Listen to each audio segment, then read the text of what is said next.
What do you think? It's like another world. Tomorrow's a big day. Is it scary?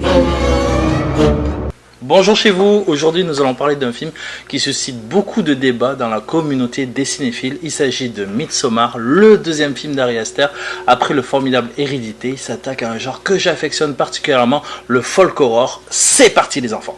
Intéressons-nous au titre. Selon le site La Suède en Kid, article rédigé par Sylvie R, Midsommar est une fête par excellence considérée par certains comme la plus importante du pays, l'équivalent de la Saint-Jean pour nous.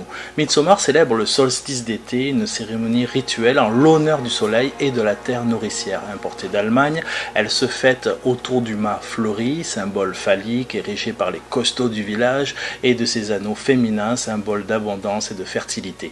Midsommar est la fête de la fécondité depuis le haut Moyen-Âge. Cette manifestation païenne fut récupérée par l'Église pour fêter Saint Jean-Baptiste et le mât se transforma en substitut de la croix chrétienne. Si jusqu'au XIXe siècle de nombreuses variantes régionales perdurent, de nos jours le mât de mai est relativement uniforme dans tout le royaume, mais ceux de Dele-Carli, les plus richement ornés et fleuris, attirent des touristes bien au-delà des frontières. Midsommar, jour sans nuit, était une expérience entre le naturel et le surnaturel.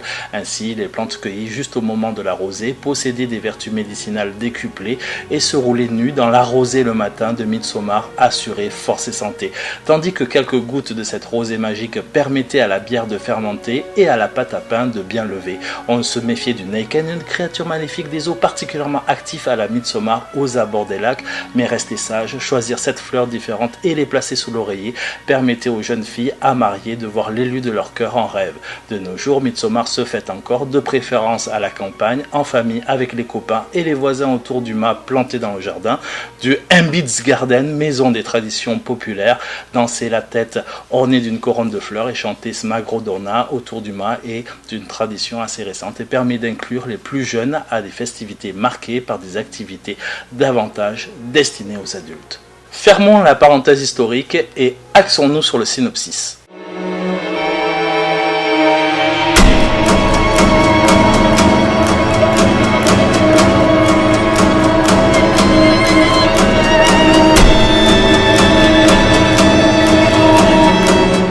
Suite à une mort tragique, notre protagoniste féminine, Dani, part avec un groupe d'amis, pour la plupart d'entre eux anthropologues, dans une partie reculée de la Suède, un village en pleine campagne, pour fêter le solstice d'été. Leurs vacances vont vite se transformer en cauchemar. Lors du lancement du premier trailer de Midsommar, la chose la plus frappante que j'ai personnellement retenue était le parti pris esthétique de développer un film d'horreur en pleine lumière. Idée folle et ingénieuse, mais totalement cohérente avec le lieu, une magnifique clairière verdoyante suédoise, ainsi que le sujet du film, la fête du solstice d'été. Le décor a toute son importance, puisqu'on sent de la part du réalisateur une volonté de nous montrer un enfer paradisiaque composé de choses pourtant assez minimalistes, comme une grande bâtisse en forme de temple sacré, des ornements de fleurs sur un chariot, une énorme grange en guise de dortoir, tout cela en guise d'apparence, car si on grattait le vernis, qu'on se focalisait plus sur les détails des intérieurs, les choses deviendraient subitement plus complexes à voir et à analyser. À travers la simplicité, la complexité, ainsi nous pourrons constater des milliers de fresques sur tous les coins des murs, de la même façon qu'on pourrait regarder des hiéroglyphes et comprendre le sens. Le réalisateur donne tous les indices à nous spectateurs et aux protagonistes, mais l'œil n'est pas assez rapide pour tout déchiffrer et on comprend très vite cette mise en abîme maligne qui est d'impliquer le spectateur dans le récit sans lui donner une seule chance de décrypter tous les codes, mais de comprendre la destinée de nos jeunes étudiants. Si Ari Aster brasse la thématique du deuil, du cercle familial comme dans son premier film Hérédité, il y parle également de rupture amoureuse et élargit cette dernière de façon plus vindicative, mettant les hommes du monde nouveau, déstructurés, avides de pouvoir, bêtes comme leurs pieds face à l'inconnu, une communauté néo-païenne qui, elle, au contraire, est terriblement bien structurée et soudée. Dans les deux cas, en tant que spectateur, on ne peut pas y adhérer. Les décisions stupides de nos jeunes étudiants provoquent en premier lieu un sentiment d'incompréhension, puis de malaise et pour finir une sorte de détestation. Le double idée ici est d'avoir injecté des personnages caricaturaux qu'on peut retrouver dans les films d'horreur comme Vendredi 13 avec leur lot de clichés et de mauvaises décisions pour les transposer dans un film d'horreur terriblement intellectuel avec un scénario élaboré à condition de faire fonctionner ces ménages. L'autre bonne idée est d'avoir mis des étudiants anthropologues, ceux qui étudient l'homme, l'anthropologie sociale et culturelle plus exactement.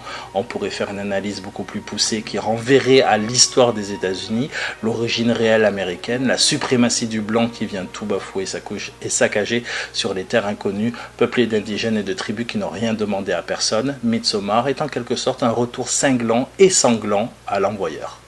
La thématique de la collectivité ici possède toute son importance. Le monde nouveau, représenté par les étudiants anthropologues, incarne l'individualisme, l'égoïsme, l'égocentrisme, alors que le monde ancien, les Argas, eux, forment une seule entité, utilisant des méthodes aliénantes et barbares. L'un comme l'autre, il n'y a pas d'échappatoire pour le spectateur.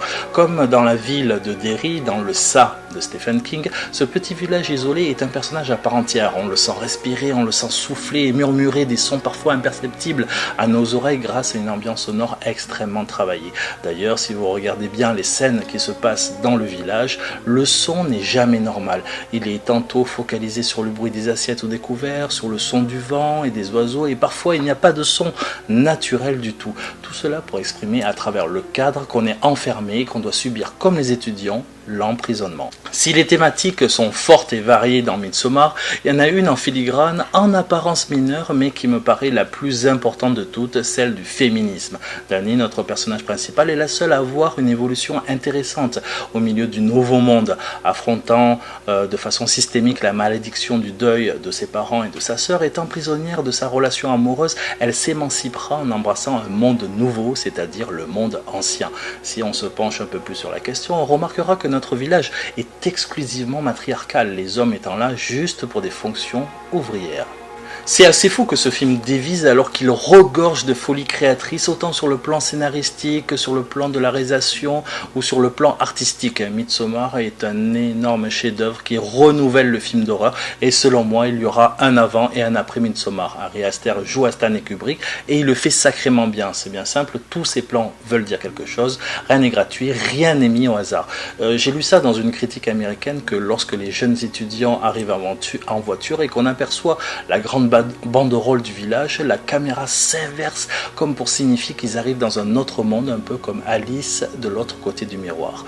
Et si on peut citer sans problème ces références cinématographiques comme Stanley Kubrick, donc Lars von Trier à son meilleur, Ken Russell et évidemment le duo Ozzy The Wackenman de Robin Hardy, c'est pour mieux leur rendre hommage avec talent, car Midsommar a sa propre mythologie.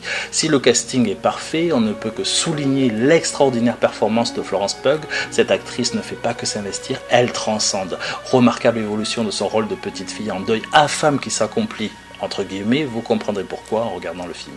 Avant de vous quitter, j'ai une petite théorie à propos de Midsommar. C'est la théorie d'Eleven for an America, réalisée par Sergio Leone. Dès le début du film, des gangsters recherchent activement Noodle, le personnage incarné par Robert De Niro, pour le tuer. Je vous passe le détail, mais le récit commence véritablement à se mettre en place dans une boutique d'opium tenue par des Chinois. On y aperçoit Robert De Niro, allongé, complètement stone par les bouffées d'opium qu'il s'injecte. Et à ce moment-là, vient un énorme flashback de presque 3 longues heures et on pourra suivre ses aventures étant enfant, adolescent, adulte jusqu'à sa vieillesse. Et dans la scène finale, on revient dans la même scène du début, c'est-à-dire dans la boutique d'opium et le film se termine comme dernier plan avec le sourire de Robert De Niro complètement shooté, comme si tout ce qu'on avait vécu n'était qu'un simple trip hallucinatoire. Et c'est là que je fais la corrélation avec Midsommar quand ils sont tous au pied de l'arbre et que le personnage de Danny fait un bad trip en étant en communion avec la nature. On ne revoit pas du tout le retour à la réalité. Le plan d'après est précisément l'entrée du village. Alors on peut s'imaginer que tout ça n'est qu'un mauvais cauchemar sans retour, un blocage pour l'éternité dans les méandres de l'enfer. À la question de mon pote Laurent Delrieux, ours ou reine de mai, ma réponse est la suivante, reine de mai évidemment. Merci d'avoir regardé cette vidéo, likez, partagez si vous avez aimé. Bonjour chez vous.